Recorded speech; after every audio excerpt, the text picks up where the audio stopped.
Bharatji, Yeah, I'm a Carnatic music singer, okay? And right. on October 8th, I'm giving this concert where I'm going to sing compositions on Ramayana. Okay. But the truth is, my wife, my sister-in-law, pretty much every female I know in my life hates Rama. They think Rama mistreated Sita, and this is something I can see you laughing right now. And this is a big thing in our culture right now amongst You know something? everybody right now. Uttarakhanda gives a lot of You know, interesting things, yeah. but I wanted to ask you, as someone who specializes in Nataka, Ramayana is such a big thing. How has Rama become the villain? What is going on here? Yes. What is going on? I'll tell you. The enlightenment in the West is pretty much dead. All the values of enlightenment, they are gone. Now, enlightenment values were those of reason, those of looking towards something greater than life. They were looking towards enlightenment of ancient times and ancient cultures as well.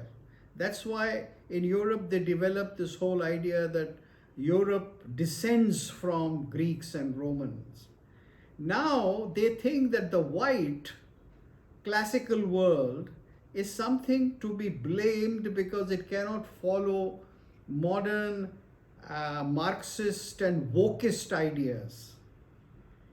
See, they create a uniformity in everything. They create a hierarchy-less world. They create a world of gender in which the two roles are not different, but they want them to be identical. And so they say that you have to treat everybody the same way, and everybody has the same role. Now, why did Rama ask Sita to leave him and go to the forest? Because there was a great misunderstanding, immense misunderstanding among the people, his praja. And they were part of what was called an apavad, as Valmiki says, and they didn't want to see the truth. There was a big furor, and they wanted Sita out. At that time, if Rama had kept Sita, people would have removed him as a king. And people and the whole kingdom would have fallen into chaos for no rhyme or reason. So Rama said that, okay, I will let Sita go into the forest. I have spent my whole life for the welfare of the people. I went for 14 years into the forest. So did Sita with me. And he knows that Sita is beyond blemish. But now he does this in a very different manner from our modern decision. You see, we are modern individualistic people where the greatest priority in our life is my personal satisfaction, my personal pleasure, or the pleasure of somebody like my son or wife or individual.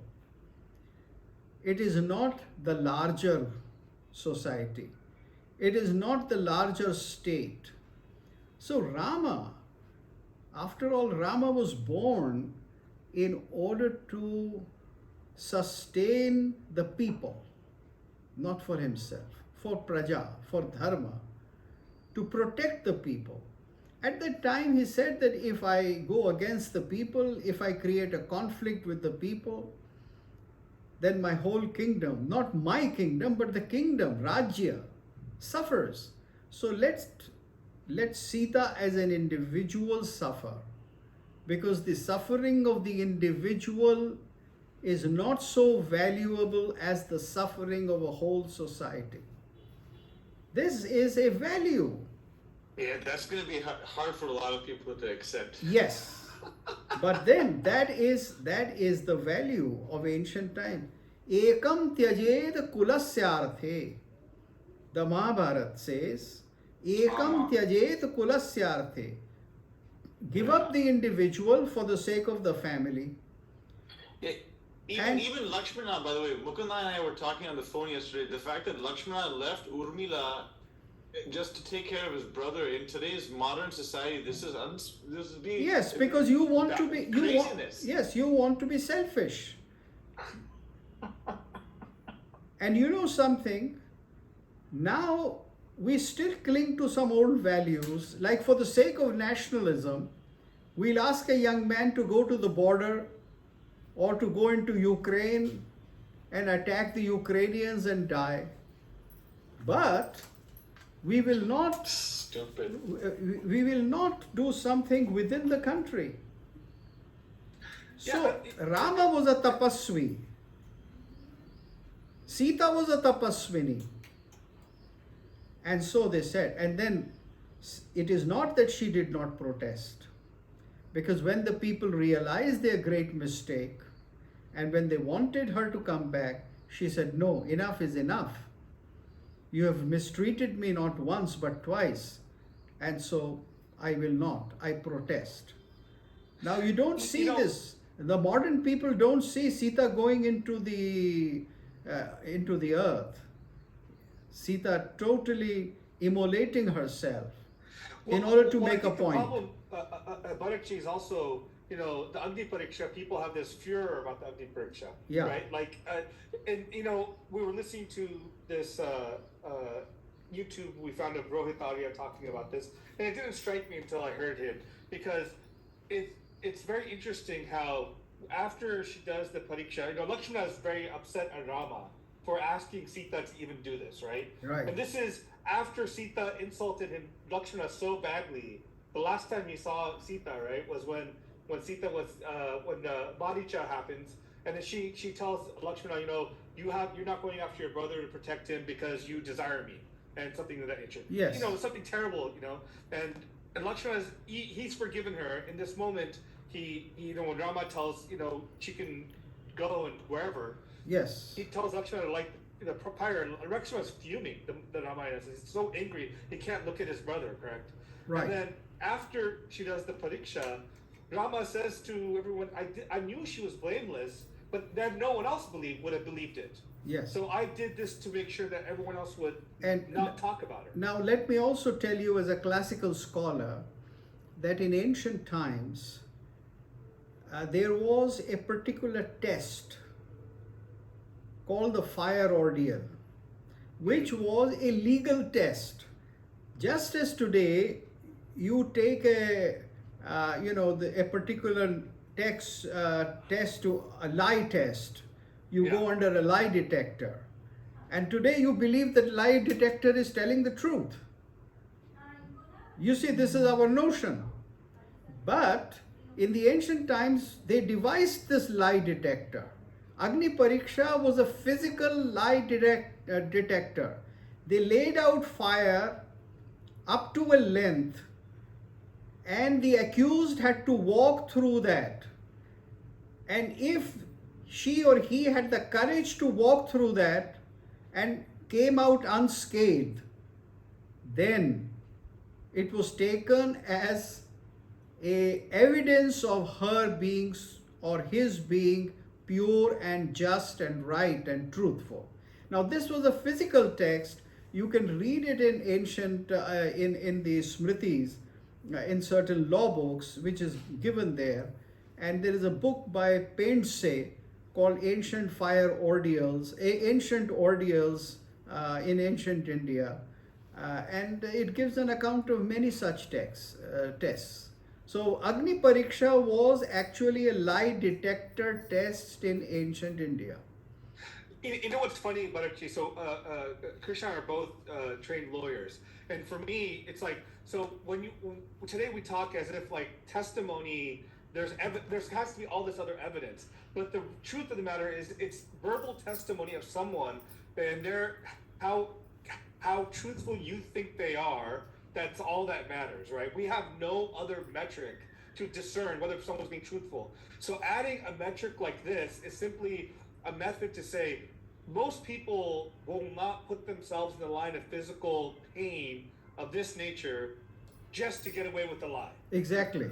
Exactly. So it's at some level hoping to weed out as many liars as Exactly. possible. Yes. But sometimes liars get through. But Yes. none of these things are foolproof. No. But I mean, just the point about the Sita thing is, I think people, there's this anger without reading the text about Rama and Sita and their relationship and what was going on, that I think that people don't really want to grasp, right? Like most of these people that have anger with Rama, the Agni Pariksha incident, have never read the text, have never understood the relationship of Rama and Sita and all this stuff. And they have not only read the Valmiki Ramayana, they have not read another text, Uttar Ramacharitam. Yeah. Now, in Uttar Ramacharitam, Sita, Maya Sita. there is Maya Sita, and then there is Sita who is actually coming through as the truthful Sita, and she goes back to the kingdom. There the people accept her, because there can be no king without the queen. There can be no Shiva without the Shakti. Now people only do cherry picking from ancient Indian philosophy. Yes. Okay, how can we help our audience find this text? What should they look up? Uttarama? No, it's just Ramacharita-manas. No. It is It's Uttara Ramacharitam, a play by Bhavabhuti. It's a famous text. Yeah. It's a very famous text. By the way, just to expose my ignorance, my understanding was that Uttarakanda was not written by Valmiki at all. It was just an appendix written by other people. And so, can you say the name, Bharatji, again, of the text you're telling me right now? This is new for me. Yeah. This is by Bhavabhuti. He wrote in probably the 6th or 7th century. Yes, exactly. Can you say the title again? I want to write it down. Uttara Ramacharitam. Uttara Ramara Charitam. Yeah, Uttara Ramacharitam Got it. by Bhavabhuti. It's a play. Bhavabhuti. It's a play, very famous text. Now, about Uttarakhand being a later edition, you see, we don't understand the primary difference between Indian text and Western text. A text by Plato or Aristotle was written by a single person, say within 5 years or 10 years. But the ancient Indian texts have been written not by a single person. They are in the name of a single person, but they were actually written by a line of persons, a particular tradition. So Valmiki is not just one person. There was Valmiki, then there were successive Valmikis.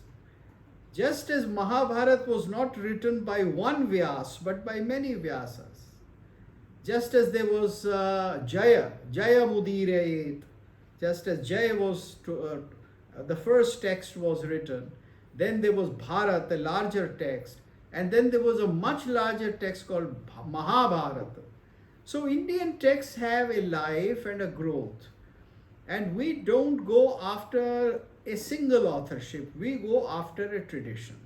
Most people are unable to understand this, and the classical scholars of India or the Hindu intellectuals of India don't understand these things. They fall into the Western trap of making, who accuse us of not having known authors, not having historical dates, etc., etc. We have a tradition. The tradition is known. It's a textual tradition recorded in one text, collated by hundreds of other texts. One text is referred to in another, and another text. So it is the tradition. You see, the Hindu intellectuals of India they have to understand the classical tradition and they have to talk about it. That's the way we can talk about the true nature of our text and the preservation. Do you think what you said is controversial or not? Well, for those people who have read the Indian texts, whether they come from India or abroad, those who know the text in original languages, there is nothing controversial. Thank you. Thank you so much for making that clear, because a lot of people think there's just one person who wrote this stuff. No. And that's just such silly nonsense, just like the Bible written by one human being. It's dumb. It's the same as the Bible, the Quran, same. Now it is believed that even the Quran was not written by one person. Exactly. That there was a predecessor Quran, I forget the name of that text, something, that there existed a text which was made into the contemporary Quran.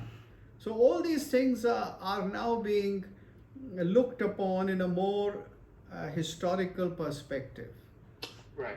This is beautiful. Hey, Bharatji, I know that we're coming towards the end of our time, but I was wondering, if you can tell me and Mukunda, like, what your wishes are in the world, like what you would like to see being done, we'd like to help you accomplish. Before that, Kim, I just have a question, because since you're on, I want to talk a little about music. Okay? Go for it. Yeah. So, you were watching some videos, Kita. You were talking to me about it earlier when we had the break. You want to ask Bharatji about the raga thing? You know what? I think that with this short amount of time, let's not get into it right now. But he brought this beautiful point up of how Madhyama Grama as opposed to Shadjava Grama and Panchama Grama. It's just so beautiful. We can have. I think. Would you like to say? We can have actually a special separate session on ancient Indian music, the grammar of ancient music, how then it got transformed around 10th century into what is called now the Melakartas or the thought system, how this great transition happened over a period of 800-900 years, and what is the present situation. And now we are unfortunately beset by the tempered scale of the West. Exactly. We equal temperament versus just intonation, right? Yeah, because this beautiful thing. Because there is no music for us in a tempered scale. Exactly. Let me offer you something before I let you go. Okay, this is my offering to you. This is all I can offer you because you've offered us so much. Kapivara santata samsmritaram tadgati vignadvam sakaram. Kapivara santata samsmritaram tadgati vignadvam sakaram. Sita prana dharakaram Dushtadashanana Dushitaram Shishtahamuma Bhushitaram Sita Vedita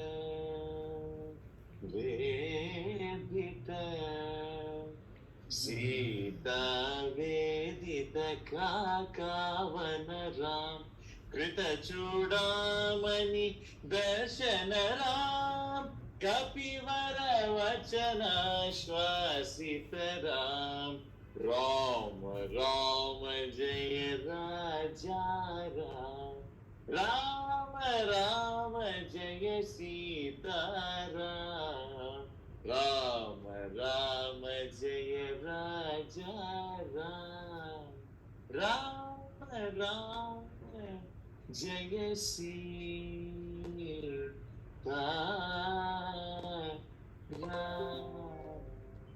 Wonderful. Sadhu. You have given Sundarakandam. you have given so many appellants and so many beautiful kirti of Rama. I will recite, not sing, one shloka for you on Rama, which is the essential Ram, the Please, most please. essential Ram. Please. This is from a medieval Ramayana, and he says, Smaratam Hridi Vinyasya. Smaratam Hridi Vinyasya Dandak Vidham Kantakaih Swapad Pallavam Rama Atma Jyotiragatada.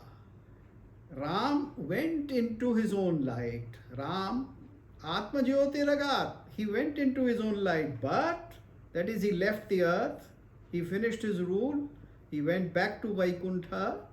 But before that, what did he do? Smaratam Hridi Vinyasya. Those who remember him, to his bhaktas, he put into their heart. What did he put into their heart? Swapada Pallavam, his lotus feet. But what were these lotus feet like? Dandaka Vidhama Kantakai. They were pierced by the thorns of the forest of Dandaka. Wow. These are the feet which traversed the whole of India and the forest of Dandaka. For what? Swapada Pallavam Rama Atma Jyotiragatada Smaratam Hridi Vinyasya Dandaka Vidhama Kantakai Swapada Pallavam Rama Atma Jyotiragatada. Now, he did it for dharma. Those thorns, they pierced the feet of Rama because he was going through the forest, wiping out all those obstructions which were created in the favor of civilization, which were created against civilization. All those thorns. So it was dharma sansthapanarthaya. So Rama is essentially the one who took the greatest of pains for others. And that is also Sita. Yes. I was about to say the same thing, Bharaji, because in the beginning of that, in Ayodhya Kanda, when he has to leave, he does the same thing that Sita later does. Instead of letting a war happen, internal strife, civil war, he leaves. He leaves. He was going to leave by himself. In the next case, Sita does it. She doesn't protest it. She doesn't fight back against it. She just does it. Yes, but the dialogue, there is this famous dialogue in Valmiki Ramayana, Yeah. where Sita convinces Rama that he cannot leave without her, that she has to be there, and Rama's mission would not be fulfilled unless she comes with him.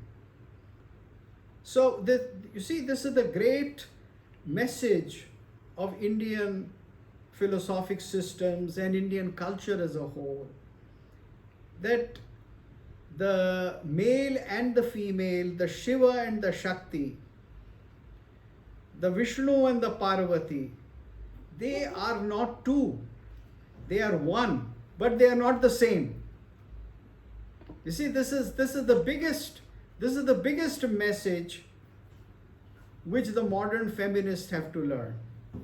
They are one, but they are different. Yeah, we saw your wife helping you with the internet. Yes, she makes it possible for me to give all these lectures. That's right. So we'll conclude for the day. Yeah. And as I have to go, I can't avoid this meeting down